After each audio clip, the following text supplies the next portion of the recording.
A suspect arrested in a hate-based crime from May. Police say that an Asian man was assaulted by 30-year-old Samuel Thomas at a business on 4th Street Northeast. Thomas reportedly used a slur as he attacked the victim. Thomas faces aggravated assault charges, but police say prosecutors could add hate crime charges later if they're warranted. Police asking for your help finding these suspects and the victim in this attack at the Fulton Street subway station in Lower Manhattan. Video shows an Asian man being assaulted on the platform Friday afternoon. By the time officers responded, most of the people involved had left the station.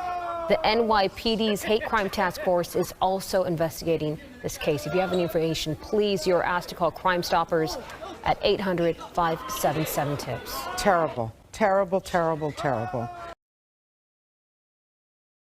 The other interview tonight with the victim of another brutal crime, an Asian American man suddenly attacked and beaten. Tonight, he's telling his terrifying ordeal to Eyewitness News reporter N.J. Burkett. I remember it's tree. It's tree. Tao Ming-soon says he never saw it coming. The fist that landed in his left eye and knocked him to the sidewalk. He was on his way home from work shortly before 11 o'clock last night, about to enter the F train at East Broadway when he was attacked. In this cell phone video, the suspect appears first. He's clearly waiting for his victim, and the attack comes out of nowhere. Tao Ming-soon falls to the pavement, where he will be punched in the eye and elbowed in the mouth repeatedly. It's over in seconds, and the suspect takes off into the subway, where surveillance cameras captured his face as he crossed the turnstile and onto an F train. Too fast. I cannot remember anything. Too fast happened. There was no obvious motive for the attack. Detectives converged on the neighborhood today, canvassing residents and shopkeepers for clues, determined to identify the attacker. A $2,500 reward is being offered for information. Tao Ming-soon told us the man did not look familiar, and he has no idea what provoked the attack. He's a 56-year-old construction worker, an immigrant from Malaysia, who has lived in the United States for more than 20 years. You don't know why he did that? I don't know. Sorry. Have you ever seen that guy before? No, never seen before. Why do you think this guy attacked you? Why? I don't know. Maybe I understand. The NYPD's Hate Crimes Task Force is investigating. It's still not clear whether this was or was not a bias crime, but it is yet another random attack in a community that is already on edge tonight. With two random and brutal attacks in Seattle's Chinatown International District, faced a judge today. 41-year-old Sean Holdip pleaded not guilty to 2 counts of second-degree assault. Kane County prosecutors say Holdip went up to a woman on the street on February 25th and hit her in the face several times with a sock that was filled with rocks, then attacked her boyfriend, hitting him in the head with the same weapon. The two were badly hurt, but they did survive. And Holdip is being held in the King County Jail on $100,000 bail. And today, for the first time, we are hearing from the victim of that brutal attack. She's a Seattle area teacher who believes she was actually attacked twice, once by the suspect and then a second time when the legal system, according to her, failed to protect her.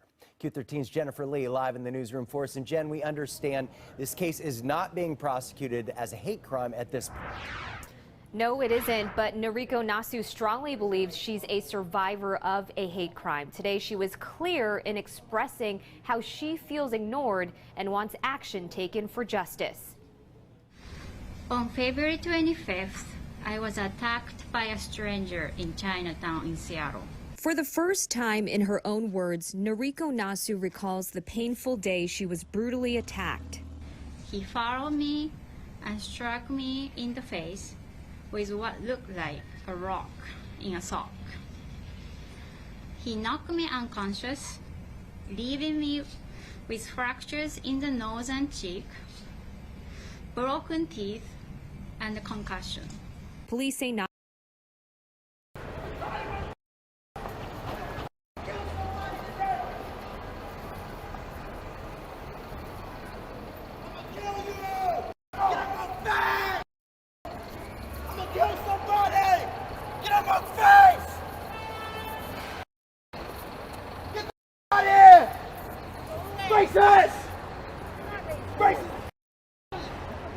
Sir, are you okay? Yeah.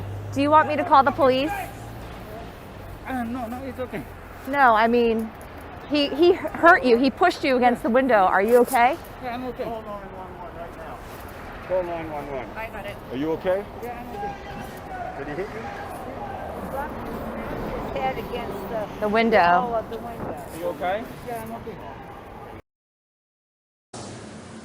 Well, the couple says that they were just walking down the street, minding their own business, when that man targeted them and started yelling awful things. Now they're speaking out in hopes of raising awareness of the continued anti-Asian hate, even in places like right here in San Francisco. I don't like you Asian mother in my country. Multiple bystanders caught this man on cell phone video while he was following and harassing a couple in San Francisco on Sunday. Comments were pretty low. I think he was very racially motivated. So he said that Asians didn't belong in this country. He served in the Navy, and that events like Pearl Harbor are reasons why Asians are not welcome. Albert Shea and his partner Justin Erfurt say they were just walking down Market Street when the man began an anti-Asian rant. He's heard making physical threats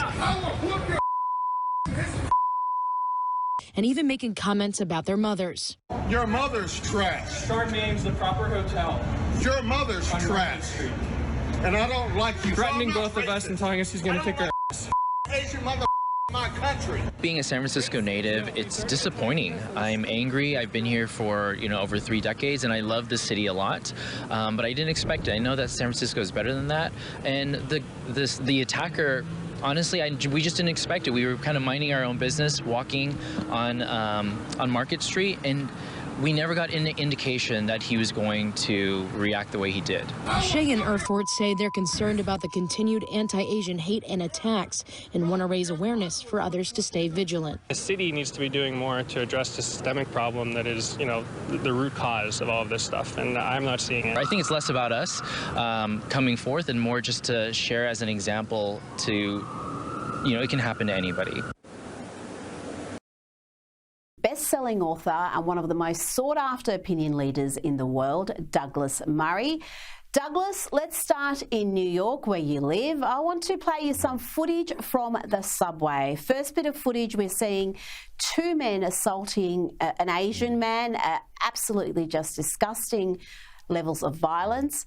And then we've got a thug assaulting a terrified woman in front of a train where there's quite a number of able-bodied men around, but in both clips, no one steps in to help. We know crime has skyrocketed in New York, but what I find just as disturbing is the lack of good Samaritans. Where have all the real men gone, Douglas? You're absolutely right, Rita. I mean, it's really shocking that you see, this distressed woman, for instance, on the subway, or this Asian man just being assaulted. And people seem to think that the best they can do as citizens is to record it on their mobile phone and then upload it to Instagram or something. I mean, as you say, not just what happened to the Good Samaritans, but what happened to the men. I mean, in that carriage, where the man pulls the woman down by her hair, she's clearly in deep terror and distress, clearly terrified and crying out for help. And, there are men in the carriage there. I suspect, like everyone, they've seen stories and read stories of people intervening with somebody and, being knifed or shot. But does that mean that no man should ever intervene? No citizen should ever intervene? The guys in this carriage, as far as I can see, just sort of either watched on or stared into their devices and just hoped it would sort of go away. But this is, Rita, this is actually, there's a sort of deeper point to this. It's not just a breakdown in law and order. It's also the breakdown of masculinity, because we've had so many years of the radical left and others saying toxic masculinity. Well, there's good masculinity, and they never talk about that. And they've demoralized so many people. They've persuaded people that basically masculinity is a bad thing. No, there are times you need it. There are times you really need it, and there are times that people should show it. And when a woman is being assaulted on a carriage, if there's a bunch of men and they just stand by, that's just demasculinized people, and it's just shocking.